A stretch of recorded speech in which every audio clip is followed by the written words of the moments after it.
face it, the Eagles roster is loaded on both sides of the ball. However, the questions at safety continue to loom large, so I had one of the players competing for that spot on to share more about the competition.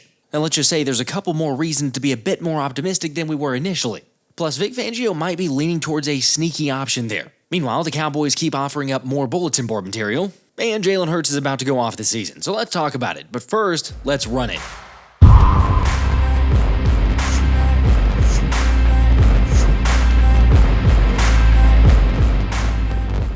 What's up, guys? So this is not really going to surprise you, but there's three things in this world that are certain. Death, taxes, and the Cowboys thinking that it's their year. They're still doing it. Yes, they are. In this most recent episode, where after a clean bill of health, Dallas quarterback Dak Prescott told reporters that he thinks the boys are very close to winning a Super Bowl and that this is finally their year. You serious? Look, I'm all for the overhyped Dallas train to come crashing back down to earth because honestly, we look at this and say they're just setting themselves up for a bigger letdown. I mean, let's not forget that just 8 months ago, Prescott was caught on national television speaking the actual truth, saying Dallas sucks. Now sure, they improved the team with some pretty good draft picks, yet you tell me if comparing rookie running back Jaden Blue to Alvin Kamara is a bit far-fetched. Since sources around the Cowboys even went as far to say Blue may be a faster and more elusive version of the Saints' former All-Pro. You lost me. Okay, I partially get hyping up rookies. Yes, I'm guilty of that too, but not necessarily to the same extent because I'm not going to sit here and tell you like, oh yeah, compare him to one of the better players at the position before we've seen him on the field or even anything from the vets and talk about him at his position. Personally, I love it though because there's so much buzz about what George Pickens will do and how rookie guard Tyler Booker is the supposed Jalen Carter stopper. Remember, back in May, after Booker had been drafted and asked about who he was most looking forward to playing against, he said Jalen Carter, which on one hand, you could applaud the confidence there. Yet the other facet of this is we've seen what a little extra bulletin board material does for the bread man. So I'm going to lean towards Book's comments being a little bit of a mistake. You're gonna regret it. I mean, we're talking about the third best defensive tackle in the entire league who has just about everyone's attention. By the way, in case you disagree with that third best ranking, that was based on NFL coaches and executives ranking the top interior linemen, with JC coming in at 3 behind New York's Dexter Lawrence at 2 and Kansas City's Chris Jones at 1. Granted, my own personal beliefs are that he's higher, but to hear quotes from opposing coaches like the best is yet to come from him, and he very visibly has Hall of Fame type ability and instincts, couldn't be more accurate. Much like the recent offensive rankings in the same categories. For instance, the Eagles' offensive line received a number 1 overall grade by Pro Football Focus, and honestly a couple other sites as well, while ESPN gave Philly the top spot when it comes to offensive playmaking units, aka the running back, wide receivers, and tight end. With the reasoning being when a team can field a top 5 wideout, another top 15 wideout, and a guy coming off one of the best running back seasons in NFL history on any given snap, I don't think anyone can take much of an issue with Philadelphia having the best group of playmakers in football. Now, FYI, in second place was the Detroit Lions, followed by the Cincinnati Bengals, and then the 49ers and Rams to round out the top 5. Again, this is an offense that returned 10 of 11 starters and realistically left a little bit on the table last season.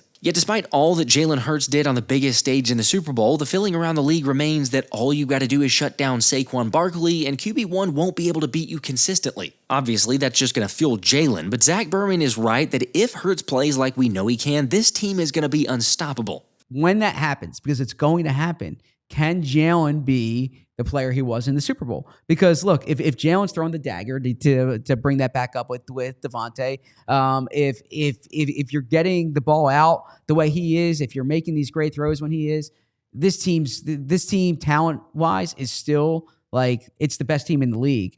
The offense hasn't had many changes, right? I mean, offense. They lost their right guard, and their starting right guard this year is likely going to be someone who's been with the team the past 2 years. So the offensive coordinator's new, but he's been with the team since 2021, and has had a prominent role in the offense. So there's really, I mean, barring injuries, like the continuity's there. So it's just a matter of which lever do you pull, and I think they're going to be pulling that lever of passing the ball. You guys tell me if I'm wrong on this, but it feels like the places that people are doubting the most for the Eagles are Jalen Hurts and then this defense. Like, I get the star power on paper of all the names on offense, but I think some people forget that this was the number 1 defense in the NFL last season. And sure, there's certainly a couple key departures to get over in Josh Sweat, Milton Williams, Darius Slay, and CJ Gardner Johnson. However, after Devonta Smith mentioning the Birds' rookie safety Drew Mukuba, he's since been listed as one of the names to watch out for in Fangio's defense. And while I agree with that notion, there's another name I wouldn't be too quick to sleep on in former undrafted free agent Tristin McCollum. After all, that's a name the DC personally threw out there. What's your view of the Mukuba Sydney competition? It's a competition that, it's going to take a training camp, a few preseason games to sort out. And Tristan's in that too. Under normal circumstances, you could probably say there's not much to that quote. However, as soon as I heard that, it got me thinking to the similarity of when Fangio was asked about the linebacker group last year. And linebackers specifically, how do you see the personnel here matching what you want to do?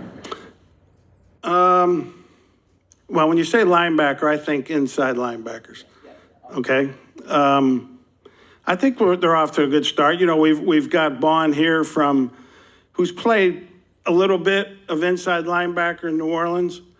He really didn't play a whole lot of defense there, but he was inside some, more outside. We think he can play inside, and I have not seen anything so far that says otherwise. By the way, yes, I realize that that's a whole lot more praise about Zack Baun. He goes off into a tangent there. It's different than what he said about Tristin McCollum, but let's also remember, this is the godfather of the defense who is brutally honest. So when he says a player, even in passing, you kind of take notice. Also, for those suggesting, yeah, but Mukuba's a second-round pick and Sidney Brown's a third, you're right. But again, Fangio made it pretty clear early on that it doesn't matter when you were drafted, if you're a rookie or whoever, for how much you'll play. I'm all for playing the best guys. I think if you looked at my history when we've had rookies, we've played them.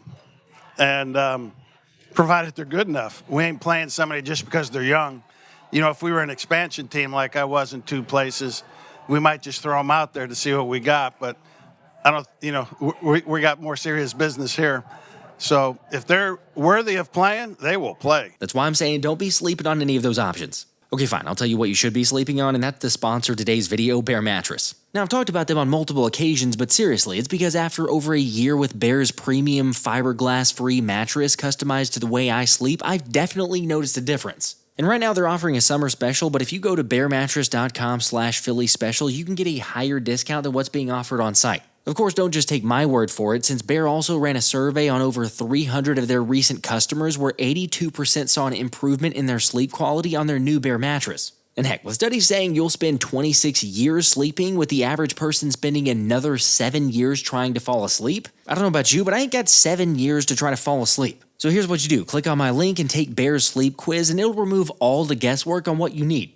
For example, I'm more of a side sleeper who likes a softer mattress, while my wife sleeps on her back and also likes a softer mattress. And based on our results, Bear matched us up with their elite hybrid mattress, so we both got what we wanted. And then after placing the order, they shipped the mattress directly to our front door, where we were able to easily unroll and set up our new one.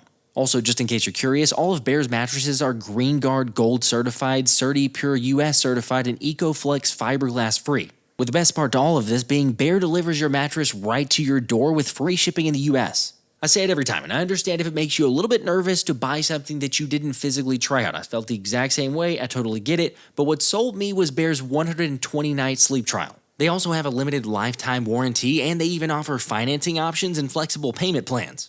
I'm telling you, you can't beat the quality. I love my Bear mattress, and I think you would too. So if you're looking to upgrade your sleep, then head to bearmattress.com/Philly special, use the code Philly special, and then get up to 40% off on your Bear mattress. Look, it wasn't surprising that a lot of you picked Drew Mukuba as the X factor this season, or just left it as a general blanket statement about the safety position in general. Because yeah, it's very clearly one of the biggest questions as we head into the 2025 season. So I figured why not get one of the guys who's competing for the spot in Eagles safety, Tristin McCollum, to shed some more light on just how the room's shaping up. It's always fun to get a little extra insight, obviously from the players.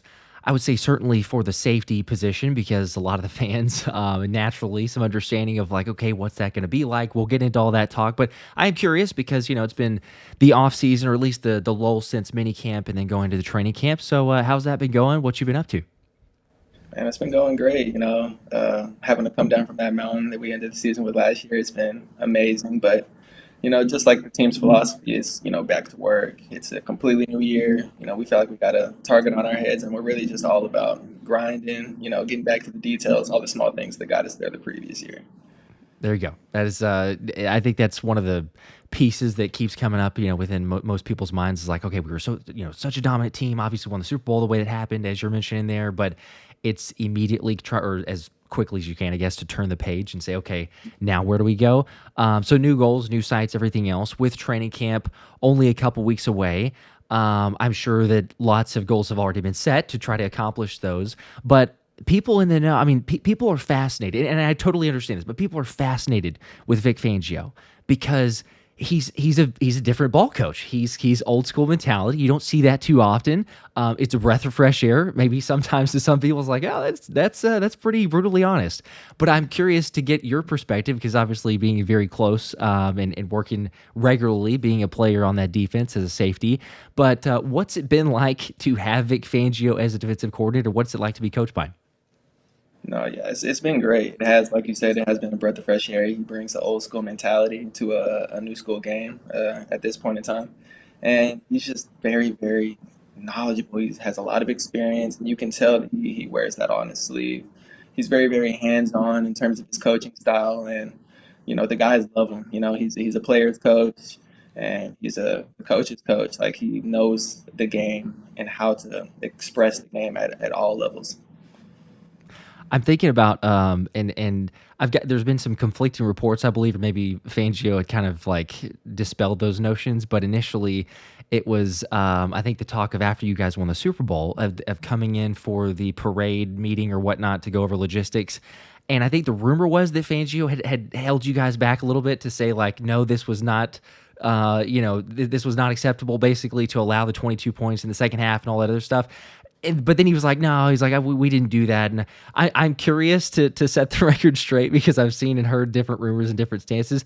Was there anything like that, a meeting before the Super Bowl parade where he held you guys back, or was that kind of maybe a little bit more of to make the Vic Fangio legend grow, so to speak?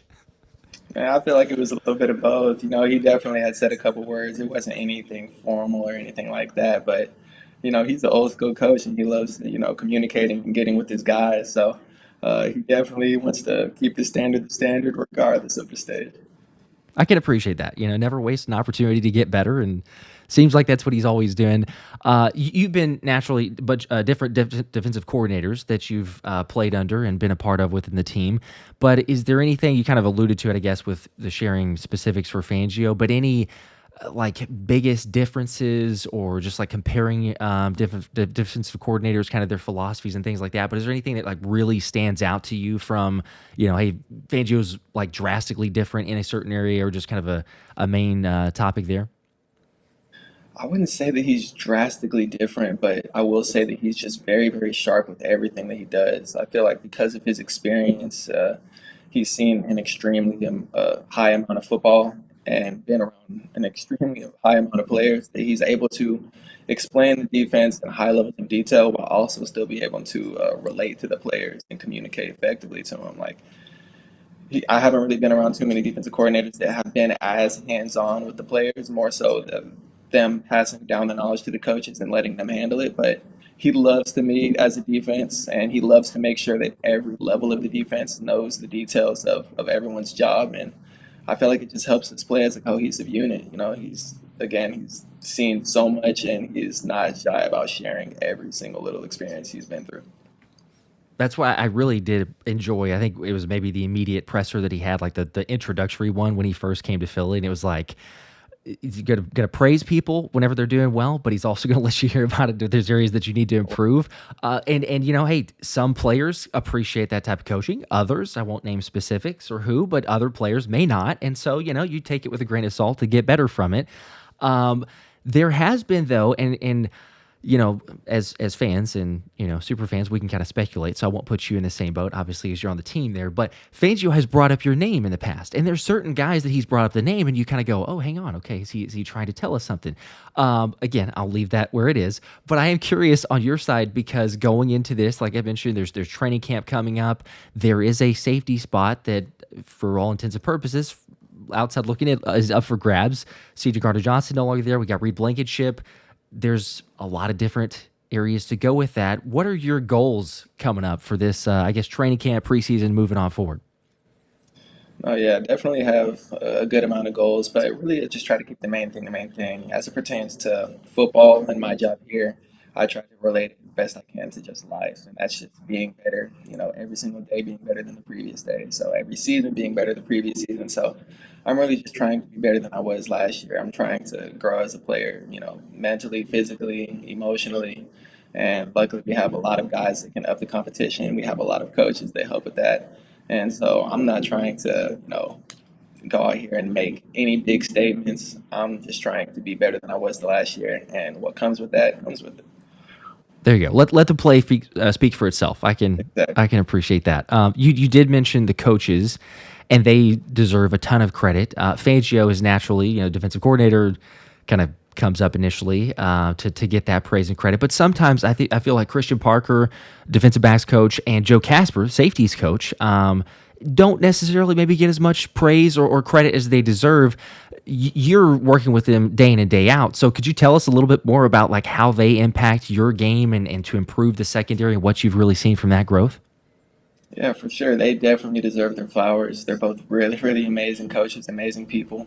And one of the best qualities, just like Fangio, is their ability to relate to the players. They're very young and have also been around Fangio for a lot of years and different seasons. And so they know the defense like it's the back of their hand, and they're able to relate it to the players in ways that it's easy for us to grasp. I mean, you could see that with Coop and Q coming in and making immediate impacts.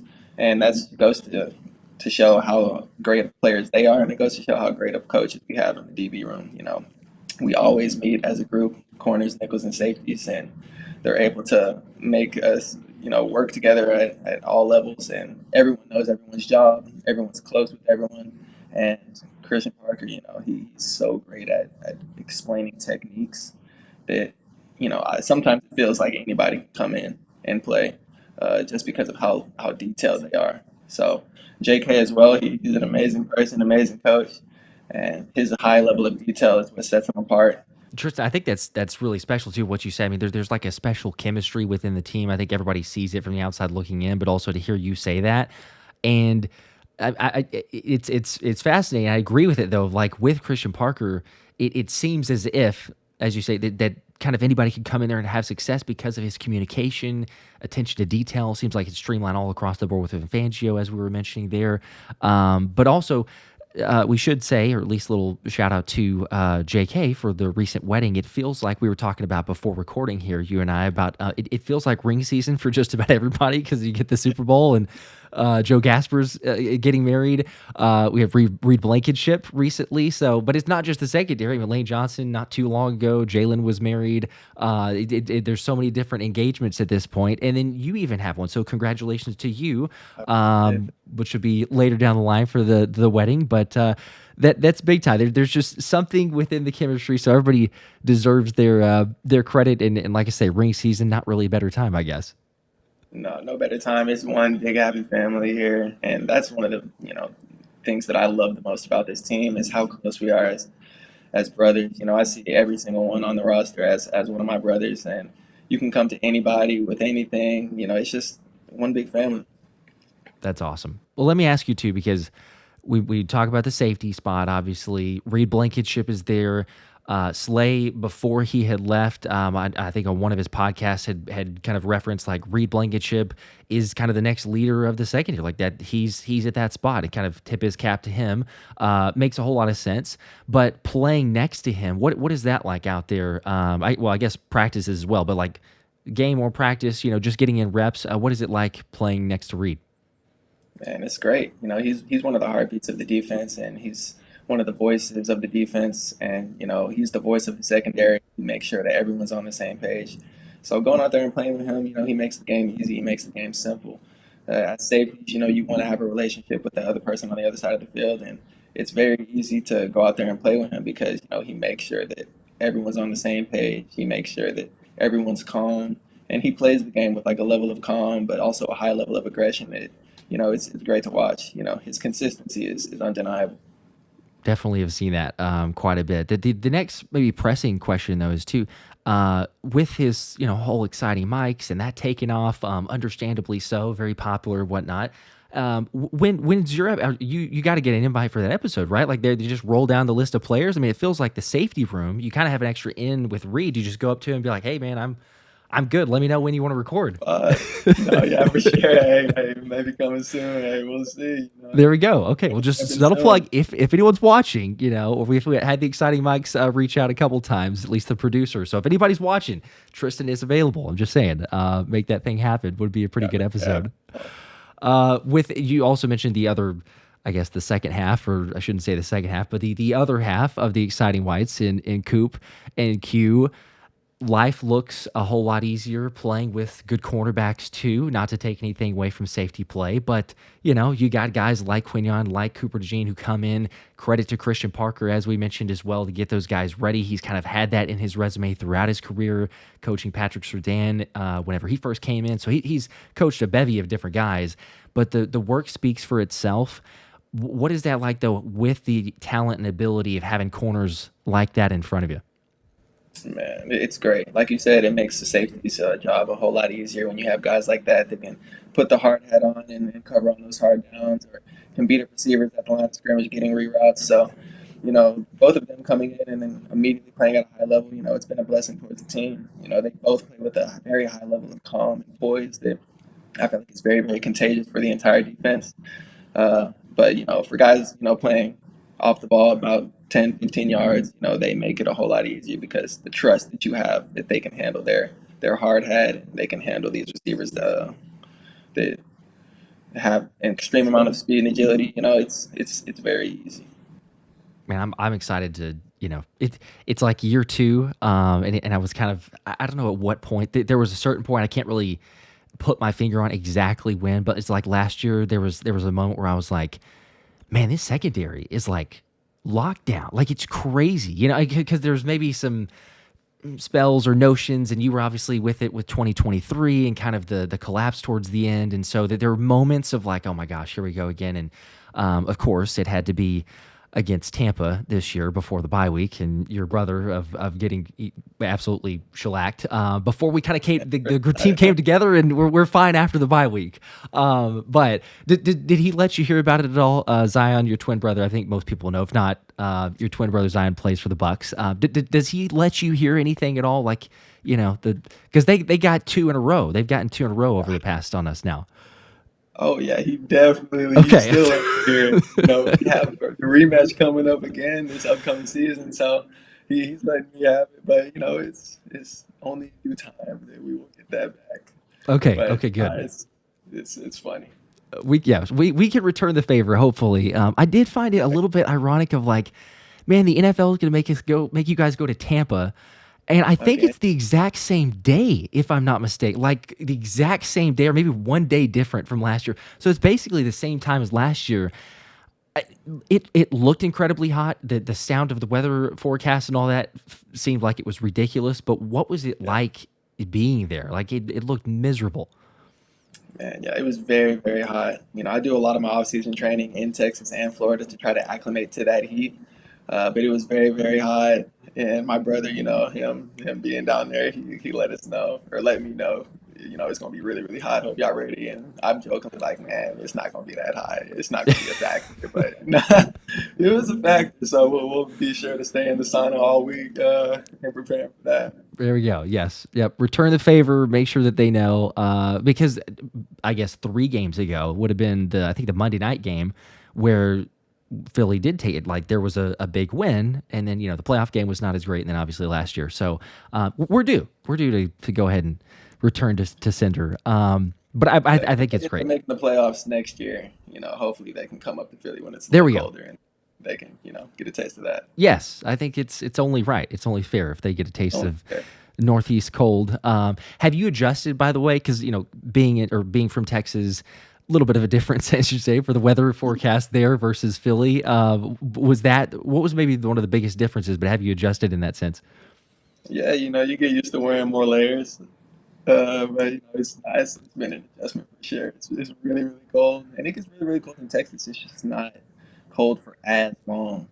Yeah. And so it's definitely an adjustment getting used to the winter being an extended amount of months as opposed to that Texas weather. But it's, the snow is fun. You don't really get that much in Texas. That's true. If it's there, it's usually like a very brief moment, and then you kind of just bear it and move on because it doesn't last too long. So maybe a little bit of a different distinction. But I love the realness because I could totally relate. Most people know. If they don't, I'm a twin. As I mentioned, you're a twin. Obviously, Zion. You guys are identical, right? If I'm not mistaken, y'all are identical. Okay. I'm pretty sure that I can. Maybe this is a twin thing. Because like when I see identical twins, I can go, oh, like, okay, sure, but like I could definitely tell you apart. But for people that are not twins, they have the most difficult time. I don't know. Does that relate with you? Like, can you tell other twins apart, or do you see some and you're like, oh man, I don't know if I can tell a difference? No, it's like I can tell different twins apart, and I think that me and my brother look nothing alike. Yes. But Yeah. I get around Sydney, he's there telling me, he's like, bro, I can't even tell y'all apart. I'm like, so it's funny. Over the years, there's many twin stories of random people coming and starting a conversation with me, and I'm like, what are you talking about? He's like, oh wait, it wasn't you I was having a conversation with. So it's been so many Yes. instances of people just thinking that they're talking to the other one, but it's been fun. That's hilarious. Yes. Are there any, I mean, bringing up just funny twin stories, and you can certainly play pranks on people and get away with some stuff if you've taken advantage of that. Were there any twin stories that you could share, whether they're pranks that you've played or just hilarious things with your brother? Oh yeah, no, yeah. In elementary school, we used to look like identical, and we had the exact same hair. I didn't have any of this hair; it was all shaved off. And so people would only be able to tell the difference between us by our shoes. And so we would actually switch classes some days, say like, I'm really good at math, he's really good at science. Okay, I'll take your math test for you. You take my Yes. science test. Let's switch shoes. So that was fun. As we grew up, we couldn't really do that because people started to get a little bit, smarter. We started to like have growing differences. But we took advantage of what we could. You have to, again, if you're a twin, you're not living right. If you're not, a couple times of taking advantage of it. I'll tell you this, and this is going to be now public for most people to know, which I guess, it's too late for anything to be done about it. But I took my brother's college stats class. So that was kind of the big one for it. So I showed up. He had a seat way back in the class. It was an early morning class. So, everybody's got their hoodie on, just looking at. Nobody wants to be there. So I wasn't concerned about like anyone's going to recognize. But there was like 2 times the professor called on me and like was really close. And I was like, man, I don't know if he's actually going to say anything, if he's going to notice. And like, no, we were perfectly fine. But I had it like the previous semester too. So, I mean. I'm helping my brother out. There for a twin, that's easy pickings right there. It is. I'm helping my brother out. He's now an orthopedic surgeon, so we're very different lines of work. I joke, but I'm like, he could probably do what I do and get away with it. But if I tried to, I might kill somebody. So we should definitely refrain from it. But back in the days of just taking their college classes, it works out. So you have to take advantage of it. That's hilarious. That's for sure. No more switching now, Yeah. Get in trouble. They'd be like, Dr. Davis, what are you doing? I was like, no. Watch a quick YouTube video. Okay, I got it. It's just a little bit different there, yes. Well, cool. Well, no, I appreciate you, Tristin. Come on. This is a blast. Like I said, getting the extra insights from the team, talking about the safety spot. I love what you said too, though. It sounds like there's tons of competition. Got a lot of competitive guys. It's funny too, because we were mentioning this before as well. But Sidney Brown being a twin, it's like there's something about that with the safety room. I don't know if there's ever been. I'm sure people don't necessarily keep track of this, but I'd be interested. Has there ever been 2 sets of twins like at the same type of position on a team before? Because it feels unusual. But it does feel like lots of competition, as I say.